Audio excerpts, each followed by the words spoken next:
सबसे पहले तो मैं हमारे social democratic party of India SDPI के नेशनल प्रेसिडेंट MK फैजी साहब, वाइस प्रेसिडेंट मोहम्मद शफी साहब और वाइस प्रेसिडेंट BM कामले साहब और गोविंद जाधव साहब और सभी स्टेट पर बैठे हुए हजरात का तहे दिल से इस्तकबाल करता हूँ। इसी के साथ हमारे खुसूसी मेहमानों का भी दिल से इस्तकबाल करता हूँ और सभी आने वाले मेहमानों का शुक्रिया अदा करता हूँ और वेलकम करता हूँ। दोस्तों, ईद गेट टुगेदर के उन्वान पर आज हम यहाँ जमा हुए हैं। हम सबको पता है ईद जो है ये खुशियों का त्यौहार है, खुशियों का लेन देन। ईद का त्यौहार ही खुशी है, उसका नाम ही खुशी है।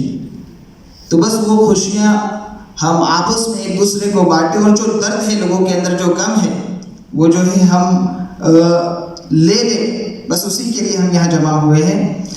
मैं जो है अब इनवाइट करूँगा हमारे NWC मेंबर और गुजरात के incharge social democratic party of India की ओर से अशफाक हुसैन साहब से कि वो आए और हमारे सामने अपने कलिमात पेश करें। अस्सलाम वालेकुम, आदाब, गुड इवनिंग। हमारे बीच हमारे SDPI के नेशनल प्रेसिडेंट जनाब MK फैजी साहब, वाइस प्रेसिडेंट मोहम्मद शफी साहब, वाइस प्रेसिडेंट कामले साहब, प्रोफेसर रमेश साहब, गोविंद जाधव साहब और तमाम इस हॉल में मौजूद शहर के मोअज़्ज़िज़ लोगों जो आज उन्होंने इस प्रोग्राम में आकर इस प्रोग्राम की रौनक अफजाई की, उसके लिए हम उनका बहुत ही शुक्रगुजार हैं। दरअसल जैसा भी हमारे अवैध साहब बता रहे थे कि ये हिंदुस्तान जो है विविधता में अनेकता वाला एक देश है। कि हमारा देश जो है ये जिस तरह यहाँ के त्यौहार, यहाँ की संस्कृति है, वो एक भाईचारे का हमेशा एक संदेश देती आई है। लेकिन कुछ दिनों से हम लोग देखते हैं कि इस भाईचारे में, इस मोहब्बत में कुछ कमी आई है। तो हम लोग आज ये इस प्रोग्राम में हम ये सोच कर जाएँ कि हम ये मोहब्बत का संदेश, हम ये प्रेम का संदेश हम लोग कैसे लोगों तक पहुँचाकर इस नफ़रत की राजनीति का हम मुकाबला करें। ये देश किसी नफ़रतवादियों का नहीं है, ये देश गांधी का देश है, ये देश अम्बेडकर देश है। तो इन्हीं सब भावनाओं के साथ मैं फिर एक बार सबका इस्तकबाल करते हुए अपनी बात खत्म करता हूँ। शुक्रिया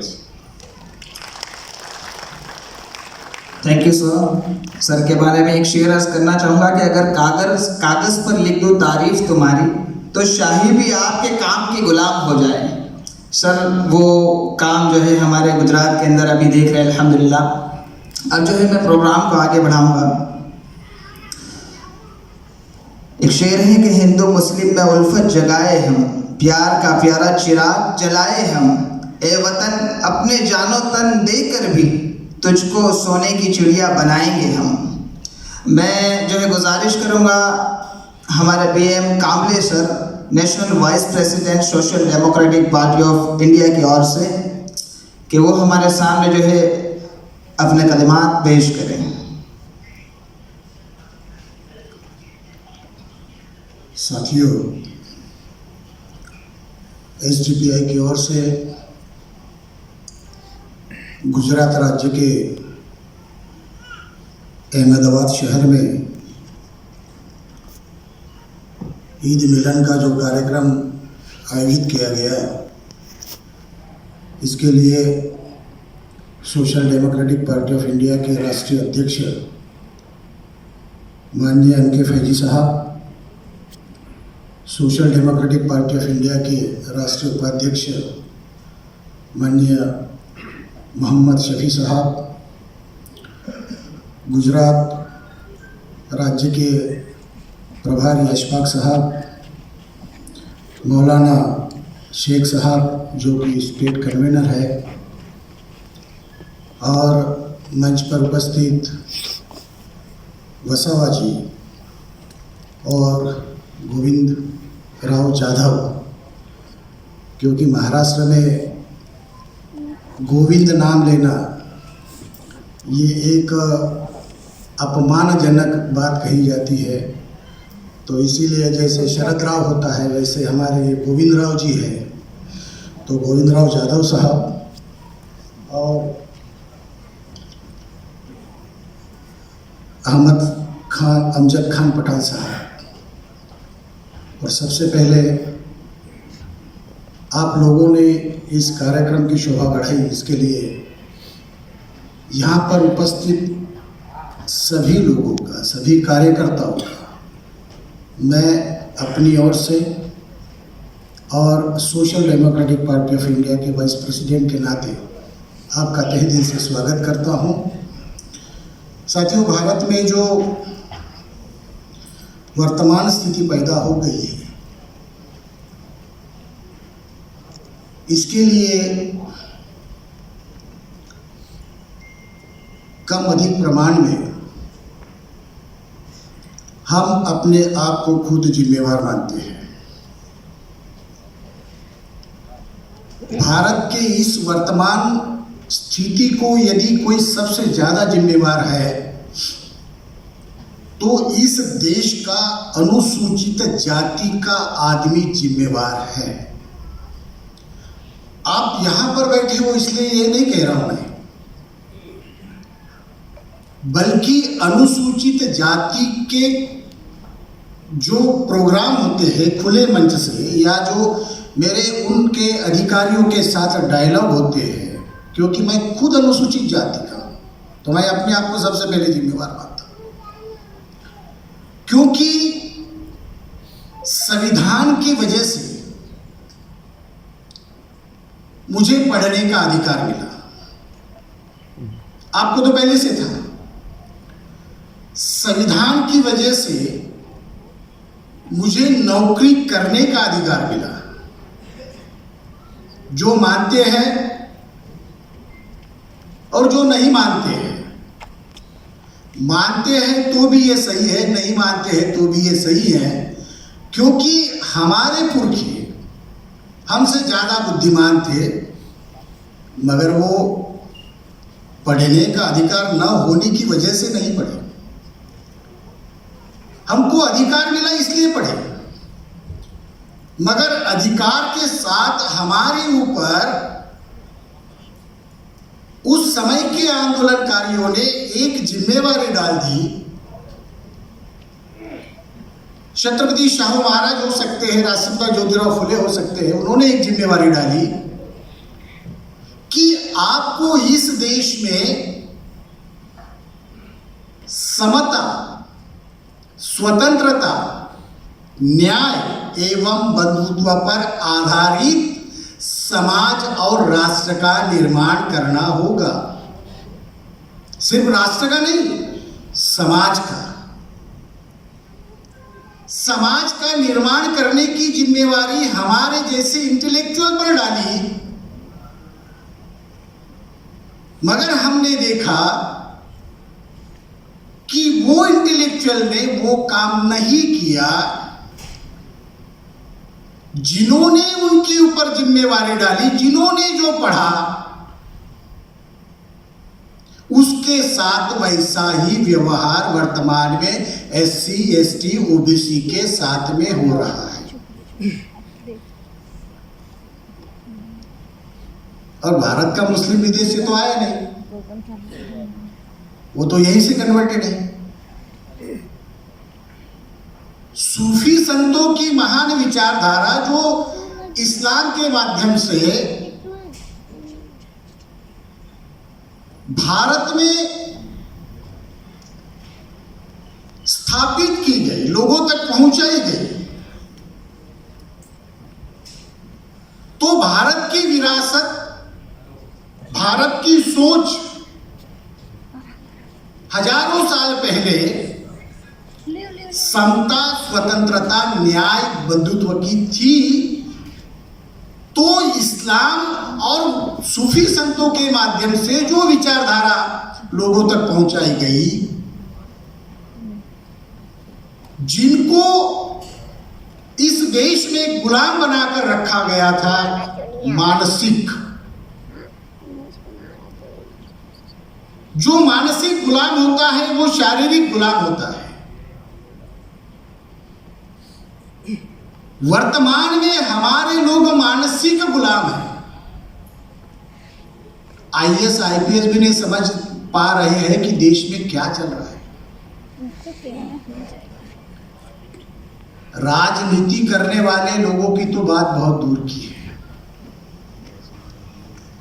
जो किताबें लिखते हैं उनकी तो और उससे दूर की है। इंटेलेक्चुअल समझ नहीं पा रहा है कि देश में क्या चल रहा है, देश में अगले साल क्या होगा।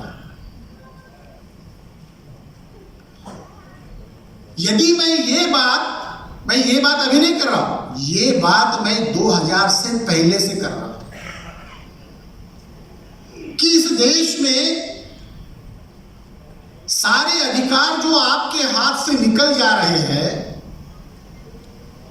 समानता, स्वतंत्रता, न्याय, बंधुत्व जो प्रेएम्बल ऑफ कॉन्स्टिट्यूशन में लिखा हुआ है, आप नहीं कर रहे हो। वर्तमान परिस्थिति के लिए सबसे ज्यादा वो लोग जिम्मेवार है। उनको ये भी नहीं समझ में आ रहा है कि जो उनके सामने परोसा जा रहा है वो गलत है। मुस्लिम को पूछो कि मॉब लिंचिंग किसकी होती है, तो वो कहेगा मुसलमानों की होती है। आंकड़े अलग बयां करते हैं। अनुसूचित जाति में मॉब लिंचिंग ज्यादा होती है। आप देखिए आंकड़े, महिलाओं के ऊपर सबसे ज्यादा बलात्कार अनुसूचित जाति के महिलाओं के ऊपर होते हैं। देखो आप आंकड़े, उनके साथ गांव में जो व्यवहार होता है सबसे ज्यादा उनके साथ गैर बराबरी का व्यवहार होता है। देखो आंकड़े, क्राइम रिपोर्ट पढ़ो आप, नेशनल क्राइम रिपोर्ट के आंकड़े देखो, ढूंढो उसमें किसके ऊपर होते हैं। उनको मिसगाइड किया जा रहा है, भ्रमित किया जा रहा है। वो लोगों में एक किस्म का रिलीजियस पोलराइजेशन करने का मामला बहुत तेजी से उसमें मीडिया का इस्तेमाल हो रहा है। उसमें जो धार्मिक प्रचारक होते हैं उनका इस्तेमाल हो रहा है। उनके अंदर SC OBC से तैयार किए गए कार्यकर्ताओं का इस्तेमाल हो रहा है। ये सारा ऑर्गेनाइज वे में हो रहा है। और ये जो इस्तेमाल ऑर्गेनाइज वे में हो रहा है, तो जिसका इस्तेमाल होता है उसको समझ में नहीं आता। यदि उसके समझ में आता तो वो अपना इस्तेमाल होने नहीं देता। जो दिखाया जा रहा है वो आंकड़े और जो वास्तविकता है वो आंकड़े अलग है। और उनको इसलिए समझ में नहीं आ रहा है क्योंकि भारत की विरासत क्या है उनको पता ही नहीं है, कि जिसके विरोध में उसको भड़काया जा रहा है। किसके विरोध में भड़काया जा रहा है? एक कैंपेन चलाया जा रहा है, एंटी मुस्लिम एक कैंपेन चलाया जा रहा है। यदि एंटी मुस्लिम कैंपेन चलाया जा रहा है तो उसके रिजल्ट जो है, ये अभी थोड़े चलाया जा रहा है एंटी मुस्लिम, प्लान वे में जब से इस देश में 25 सितंबर 1925 को RSS की स्थापना हुई, उसके पहले से ये चलाया जा रहा है।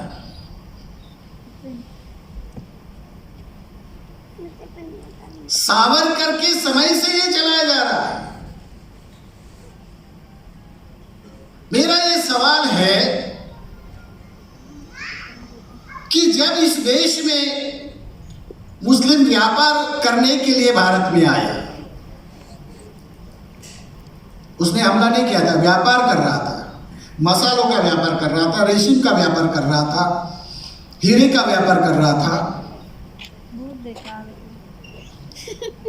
तो क्या उस समय भारत में कोई समस्या नहीं थी?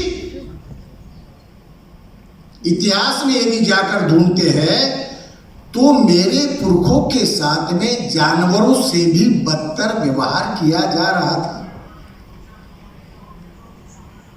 जो आज आदिवासी है, जो आज अनुसूचित जाति के लोग हैं, अनुसूचित जाति के लोगों के साथ में अछूतता का व्यवहार किया जा रहा था, जानवरों के साथ वो व्यवहार नहीं होता था। तो समस्या मुस्लिम भारत में आने के बाद में पैदा नहीं हुई। भारत में गैर बराबरी की समस्या सम्राट अशोका का प्रपौत्र राजा बृहदत्त की हत्या होने के बाद में भारत में अछूतता का व्यवहार बड़े पैमाने पर लागू करके उसको धार्मिक मान्यता दी गई।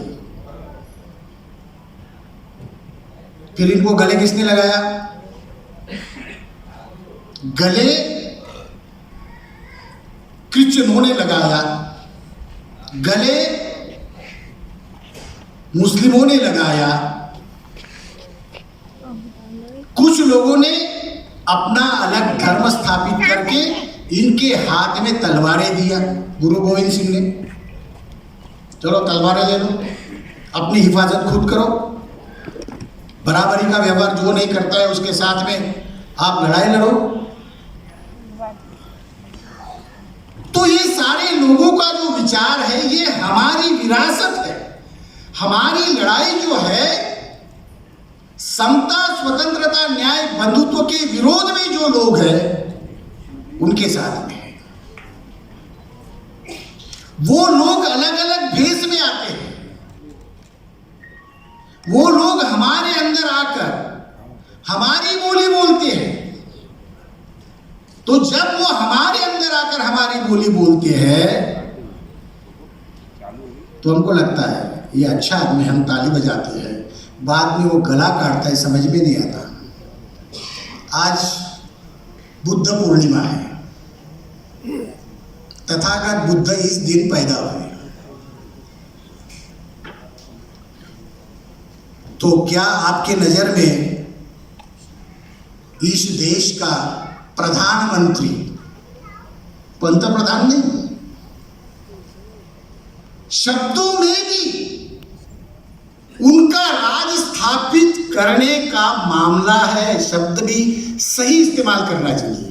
पंत का मतलब होता है ब्राह्मीण, ब्राह्मीण प्रधानमंत्री, ब्राह्मणवाद की सोच रखने वाला प्रधानमंत्री। गलत, वो पंत प्रधान नहीं, प्रधानमंत्री है, मंत्रियों का प्रधान है। तो वो आज नेपाल में गया, जहां पर लुम्बिनी नाम का गांव है, वहां पर उसने पूजा किया। जो हर दिन इस देश के लोगों को धर्म के नाम पर काटने की सोच रखता है, वो आदमी शांति का पुजारी तथागत बुद्ध के पास में जाकर दुनिया को बता रहा है कि देखो मैं तो शांति का पुजारी हूं। और वही प्रधानमंत्री जिसको हर दिन बलि लगती है, ऐसे काली माता के मंदिर में जाकर भी चढ़ावा चढ़ता है, तो उसके आचरण में दोगलापन है। वो भाईचारा कभी पैदा नहीं कर सकता, वो इंसानियत कभी पैदा नहीं कर सकता। वो इंसानियत का दुश्मन है। उनके साथ में हमारी लड़ाई जो है इंसानियत वर्सेस इंसान की है।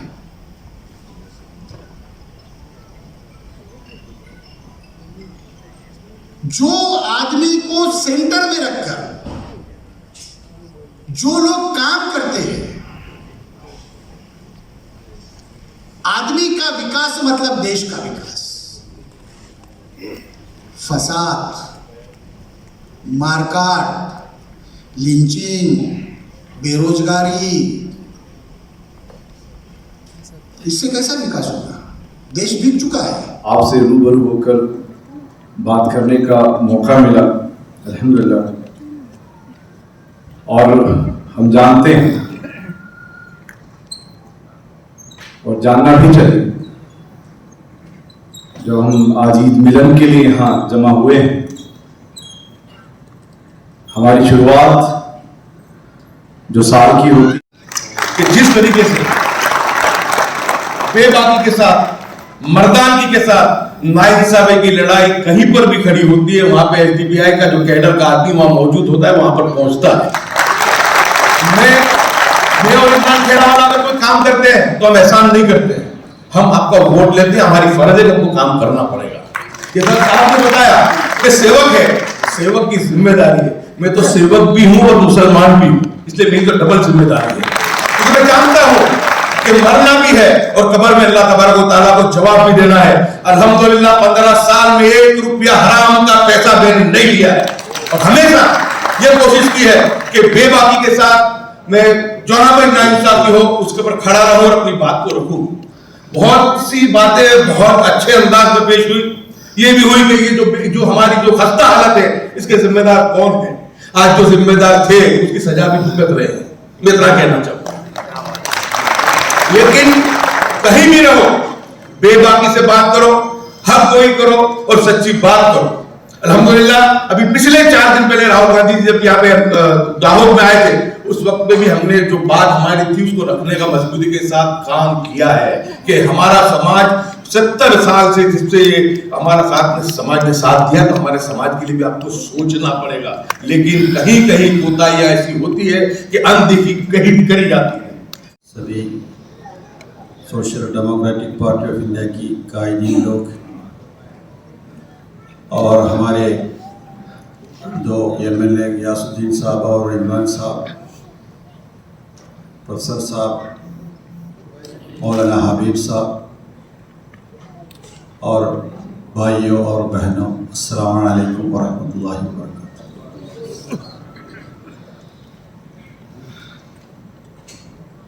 बहुत देर हो चुकी है, इसलिए एक लंबी तकरीर करने की मौका नहीं, सिर्फ चंद कलिमात आप लोगों के सामने मैं रखना चाहता हूँ, क्योंकि हमारे देश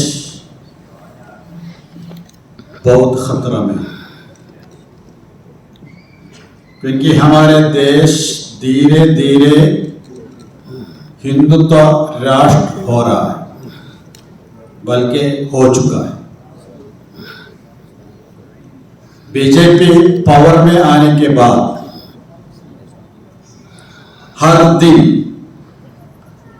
हमारे देश की जो सिस्टम है, ये सिस्टम को